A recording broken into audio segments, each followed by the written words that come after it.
Bismillahirrahmanirrahim. Assalamualaikum warahmatullahi wabarakatuh. Baik, di sini saya akan mempresentasikan tentang saya akan membahas tentang yang pertama adalah konsep adab di dalam Islam, yang kedua etika komunikasi di media sosial, yang ketiga hukum menyebarkan informasi di media digital, dan yang keempat tanggung jawab moral dan hukum dalam interaksi digital. Oke. Kita ke konsep adab dalam Islam. Konsep adab di dalam Islam itu merujuk kepada tata krama, etika dan perilaku yang sesuai dengan ajaran Islam.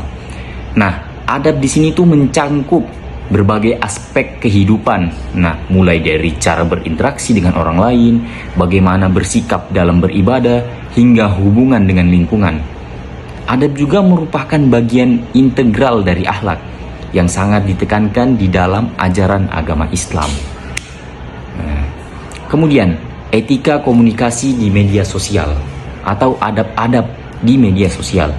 Di dalam Islam itu konsep adab atau etika sangat ditekankan di dalam setiap aspek kehidupan, termasuk di interaksi di dunia maya atau di media sosial. Karena beretika dalam komunikasi di media sosial sangat penting dalam menjaga interaksi yang baik, menghindari kesalahpahaman, serta menciptakan lingkungan positif dan beradab. Kemudian, apa hukum menyebarkan informasi di media digital? Nah, yang pertama, dalam pandangan Islam itu menyebarkan informasi yang benar, bermanfaat, dan membawa kebaikan adalah dibolehkan, bahkan dianjurkan. Namun, menyebarkan informasi yang mengandung fitnah, kebohongan, atau bisa merugikan orang lain adalah haram. Nah, dalil dari Al-Quran terkait menyebarkan informasi yang baik dan menghindari penyebaran kebohongan ada di Al-Quran surah Al-Hujurat ayat 6 yang ya ayyuhallazina amanu iza tadayantum bidainin ila ajalim intinya yang artinya, hai orang-orang yang beriman, jika datang kepadamu orang fasik membawa suatu berita, maka periksalah dengan teliti. Agar apa?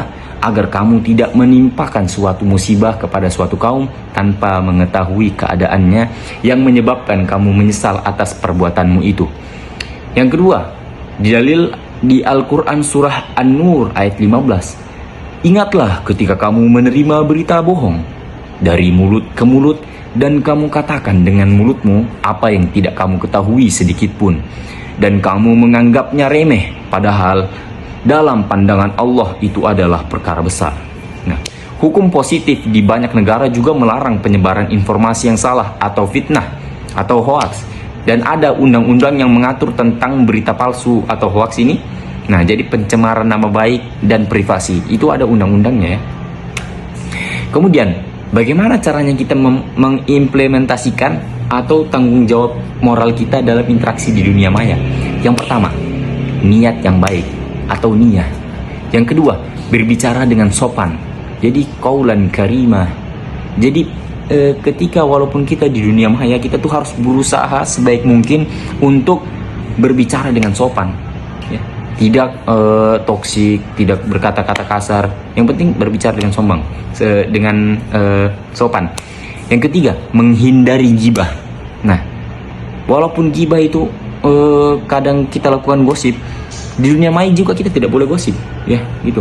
Kemudian tabayun. Nah, ini yang tadi di Quran surah Al-Hujurat, kita memverifikasi informasi, apakah informasi yang kita dapatkan atau kita lihat itu benar. Jadi kita harus tabayun dulu, kita harus memverifikasi apakah berita atau informasi ini benar. Kemudian menjaga privasi orang lain. Kalau aib kita tidak mau dibuka, maka jangan pernah membuka aib orang lain. Oke. Kemudian, tidak berbuat fitnah atau hoax. Kalau misalnya ketika kita mendapat informasi dari orang lain sebelum kita tabayun, terus kita sudah sebarkan ke orang lain, itu sama saja kita dengan menyebarkan informasi yang palsu atau hoax ya. Jadi kita tidak memfitnah orang lain. Kemudian, menghindari buang waktu yang sia-sia. Nah, jadi salah satu tanggung jawab kita atau interaksi di dunia maya itu tidak membuang-buang waktu, seperti men-scroll TikTok tanpa ada faedahnya sama sekali. Kemudian menjaga adab dalam berdiskusi. ya kita berbicara tidak apa-apa, cuman adab dalam berdiskusi, tidak merendahkan satu sama lain, tidak melakukan cyberbullying atau perundingan online. Jadi ya walaupun di kehidupan nyata kita tidak boleh membuli, sama juga dengan halnya di dunia maya atau di media sosial, kita tidak boleh melakukan cyberbullying. Oke? Dan yang terakhir adalah menjaga amanah dan integritas. Nah, hukum dalam interaksi digital. Hukum interaksi digital menurut fikih adalah upaya untuk mengkaji dan menerapkan prinsip-prinsip hukum Islam pada aktivitas-aktivitas yang terjadi di dunia digital seperti komunikasi online, transaksi e-commerce, penggunaan media sosial dan lainnya, ya. Nah, pada dasarnya ini asalnya adalah pada segala sesuatu itu hukumnya mubah kecuali ada dalil yang menunjukkan atas makna lainnya. Oke. Kemudian kesimpulannya apa?